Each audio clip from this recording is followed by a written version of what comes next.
Welcome to our channel हमारी संस्कृति। जय श्री कृष्णा। अब करवा चौथ की कहानी बता रही हूँ।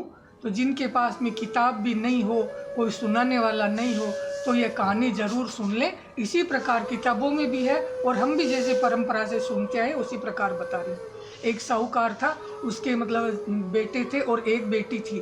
तो बेटी इतनी भाइयों के लाड की थी कि भाई बहन के बगैर खाना ही नहीं खाते थे। तो एक दिन ये करवा चौथ का व्रत आया तो भाई बोले बहन आजा दोपहर में कि खाना खा ले। कह भैया मैं खाना नहीं खाऊंगी, मैं करवा चौथ का मेरे व्रत है। कह बहन तेरे बगैर तो हम भी खाना नहीं खाएंगे। एक भाई खेत से काकड़ी लेके आया, एक मतीरा लेके आया, एक सिट्टा लेके आया। कह मेरी बहनें हैं तो वो काकड़ी खाए, मतीरा खाए, सिट्टा चाबे। तो बोला भैया मैं नहीं, मैं तो चांद उगने के बाद खाऊंगी। तो भाई सारे परेशान हो गए, कह हमारी बहन को कैसे खिलाना। तो वो जाके और एक भाई तो जो खेत में से पूड़ा ले लिया, एक भाई है ना जो चालनी ले ली, एक भाई माचिस ले ली और जाके और एक बड़ा सारा टीला था मिट्टी का, वो टीले के ऊपर जाके एक भाई ने तो पूड़ा जला दिया, दूसरे ने तीली लगा दी, तीसरे ने चालनी खड़ी कर दी, चौथा भाई बहन को पकड़ कर बोला देख बहन चांद उग गया अपना। तो बोला कि भाई अपनी भाभीियों को बोली भाभी चलो अपन चांद देखें। बोले भाई जी आपका ही चांद उगा है, हमारा नहीं उगा है। क्या क्यों? बोला नहीं आप ही भाइयों की लाडली हो, आप ही का चांद उगा है। तो वो छत पे चढ़ जाती है, जाके और चांद देख लेती है, चांद देख के और अर्घ दे के और भाइयों के साथ में खाना खा लेती है।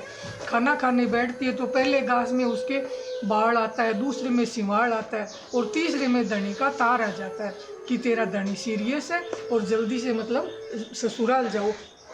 तो वो भाइयों को कहती है कि मेरे को जाना पड़ेगा। अपनी माँ को कहती है माँ मेरे को अच्छे अच्छे कपड़े पहना दो, मेरे को ससुराल जाना है। बोली बेटी बुगचा खोल, जो भी निकले वो पहन के चली जा। तो ऊपर ऊपर खोल के देखते हैं तो काले कपड़े मिलते हैं।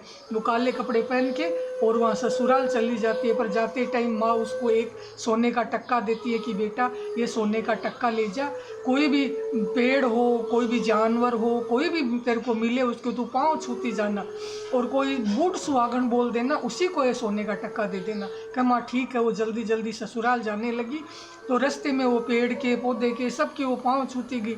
सभी उसको सीली सपूती कहते हैं, बूढ़ सुहागन कोई नहीं कहते हैं। तो जब वो घर के अंदर गेट में प्रवेश करती है उस टाइम एक जेठूती है जो पालने में झूल रही है, वो जेठूती के पाँव पकड़ती है। तो जेठूती बोलती है कि चाची सीली सपूती हो, बूढ़ सुहागन हो। तो वो सोने का टक्का उसको देख के और कह देती है कि मेरा धनी तो ना आंगने में पसारा हुआ पड़ा है और आप कहते हो बूढ़ सुहागन। बोले चाची मेरे को पता नहीं, मैं तो बूढ़ सुहागन बोल दिया। अंदर जाके सबको बोलती है कि मेरे पति को अनाज को ये अंतिम संस्कार के लिए ले जाने नहीं दूंगी। तो सारे बोले पागल हो गई क्या, अब जो है आदमी जो दुनिया से जा चुका इसका अंतिम संस्कार तो करना ही पड़ेगा। बोला नहीं मैं मेरे पति की सेवा करूंगी, मेरे पति के साथ में ही रहूंगी। वो जाके बोले कि मेरे को तो जंगल में एक कुटिया बनवा दो, मैं उसी में बैठी रहूंगी और मेरे पति की सेवा करूंगी। अपने पति को गोद में सुला लिया, गोद में सिर रख लिया और रात दिन उसकी मक्खियाँ उड़ाए, उसकी सेवा करे। ऐसे करते करते माई चौथ आई कि करवोले भाया की बहन करवोले, दिन में चांद उगाने करवोले, व्रत मांगने करवोले, पापने हत्यारनी करवोले। तो वो पाँव पकड़ लिया का हे चौथ माता मेरा सुहाग लौटा दे। बोला तेरा सुहाग मैंने लिया नहीं है और मैं लौटाऊंगी भी नहीं। मेरे बाद में ना जो बैसाख की आएगी चौथ तू उसके पाँव पकड़ना। फिर वो चली गई, बैसाख की आई करवोले भाया की बहन करवोले, दिन में चांद उगानी करवोले, व्रत माननी करवोले, पापनी हत्यारनी करवोले। बोला ये माता पाँव पकड़ लिए कि माता मेरे को मेरा सुहाग लौटा दे। कि मैंने तेरा सुहाग लिया भी नहीं है, मैं लौटाऊंगी भी नहीं, मेरे को कुछ पता नहीं है, मेरे से जो बड़ी आए उसके पाँव पकड़ना।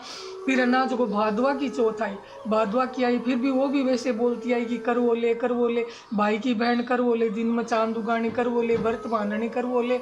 तो वो बोले कि हे चौथ माता अब मेरे सुहाग लौटा दो, मेरा पति जो इतने दिनों से मृत पड़े हैं उनमें जीवन दान दे लो। बोले मैंने नहीं लिया है और जो लिया है उसी वही देगी। हमारे सबसे बड़ी जो कार्तिक की करवा चौथ आती है वही तेरा सुहाग देगी। बोले ठीक है।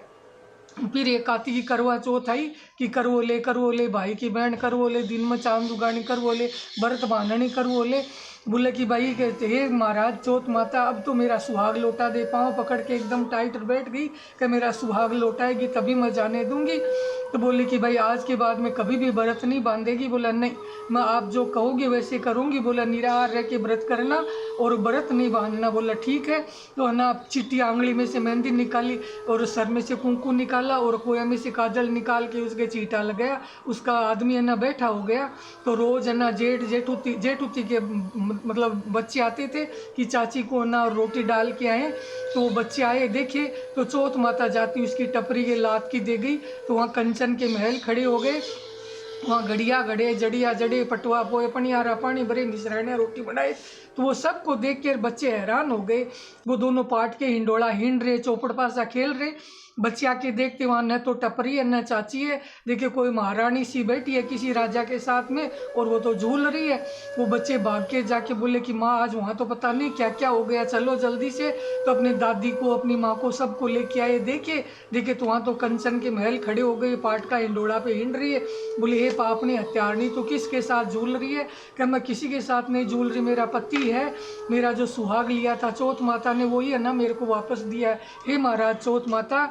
तो सासू बहू के पाँव पड़ती है और बहू सास के पाँव पड़ती है। तो सास बोलती है कि बहू अब अनाज को मत तेरे पाँव पड़ू, तू मेरे बेटे को जिंदा क्या नहीं सासू जी, भाग आप ही के बड़े हैं, उसी समय है ना इसी वजह से आपका बेटा जिंदा हुआ है। तो हे महाराज चौथ माता उसका सुहाग लौटाया। वैसे सबके सुहाग की रक्षा करना कहना कहते सुनते ओंकारा भरते सबका करना। एक गणेश जी महाराज थे। तो रजवाड़ा के अंदर मंदिर था उनका। तो सवा मण के थे गणेश जी, सवा मण के थे। तो एक बाई आती काम करने वाली नौकरानी रजवाड़ा में, रोज़ गणेश जी महाराज को देखती और मन में सोचती कि है ना थोड़ा सा सोने का टुकड़ा मिल जाए तो अंगूठी गढ़ा ले मन में करती। एक दिन उसका छोटा सा बेटा साथ में आया, कही माँ गणेश जी महाराज से थोड़ा सा सोने का टुकड़ा ले लो। तो अनाज को मैं भी अंगूठी गढ़ा लूँ। बोल भाई ठीक है।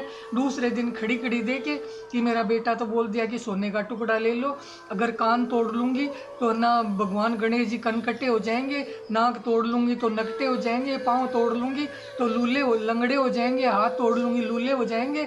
इसीलिए अब क्या करूँ, खड़ी सोच रही। गणेश जी से नजरें मिल गई, क्या खड़ी देख रही है मेरी रहम पे। और गणेश जी महाराज प्रसन्न होकर बोले मांग भाई क्या मांगती है? बोले महाराज मेरा छोटा सा बेटा है, वो कहता है कि ना जो थोड़ा सा सोने का टुकड़ा लेके आना, जो मैं कहाँ से लेके जाऊँ भगवान, आपके हाथ तोड़ लूँ तो लूले हो जाओगे, पाँव तोड़ लूँ तो लंगड़े हो जाओगे, कान तोड़ लूँ तो कनकटे हो जाओगे, नाक तोड़ लूँ तो नकटे हो जाओगे, इसीलिए मैं खड़ी आपको निहार रही थी। बोला तू ऐसा कर मेरा गोडा ऊपर कर और नीचे सोने का टक्का वो ले जा। वो रोज़ बोले कि रोज़ आया कर, रोज़ ले जाया कर। ठीक है, रोज़ आपकी आए और सोने का टक्का अनाज को उठा के आपके घर ले जाए। ले जाते घर में खूब पैसे हो गए। तो अनाज को सारे गांव में हवा सी फैल गई कि अनाज को देखो क्या वो बाई को कितना पैसा टूटा है, रजवाड़ा का गणेश जी और क्या वो नौकरानी को टूटे हैं। तो सबको दिल में जलन सी हो गई। तो बोले राजा को जाके शिकायत कर दी कि आपके ना रजवाड़ा के गणेश जी तो वो नौकरानी को टूटे हैं। बोला ठीक है, उठा के गणेश जी को कुएं में फिकवा दिया। तो वो राजा के बड़ी जो फैक्ट्रियाँ चल रही थी, कारखाने चल रहे थे, वो शहरों में आग लग गई और सारे राजमहल में आग लग गई, सब कुछ जल गया। तो रात को सपना आया कि तूने अनाज को मेरे को कुएं में फिकवा दिया, इसलिए तेरे ऐसा हुआ है। दूसरे दिन उस बाई के घर गए। बोला भाई चल कहना को मेरे गणेश जी को वापस निकाले कुएं में से वो निकाले। तो वो गणेश जी महाराज को जैसे ही पकड़े कोई निकालने वाले तो वैसे ही वो तो और अंदर जा रहे। क्या मेरे को 1.25 मण से 2.5 मण का करो तो ही निकलूँगा। तो फिर ना राजा बोला कि महाराज आप बाहर तो आओ, आपको 2.5 मण का करके बिठाएंगे। और बोला आधा राज अनाज को ये बाई को दे, तो ठीक है, तो आपको बोला आधा राज दे देंगे। तो आपको गणेश जी महाराज को निकाल कर मंदिर में विराजमान कर दिया। हे महाराज गणेश जी महाराज वो बाई को आधा रजवाड़ा दिलाया और अन्न धन के भंडार भर दिए। वैसे कहते सुनते सबके भरना, तपियन तपेश्री बाप लकेश्री, तपियन तप को पढ़ू जी हनुमान कहानी कथा को पढ़ू जी। आड़ी बड़ी कान कुमारी का कन्या आन कन काई मांगे, अन्न मांगे, धन मांगे, लाश मांगे, लिच मांगे, बेटा मांगे, पोता मांगे।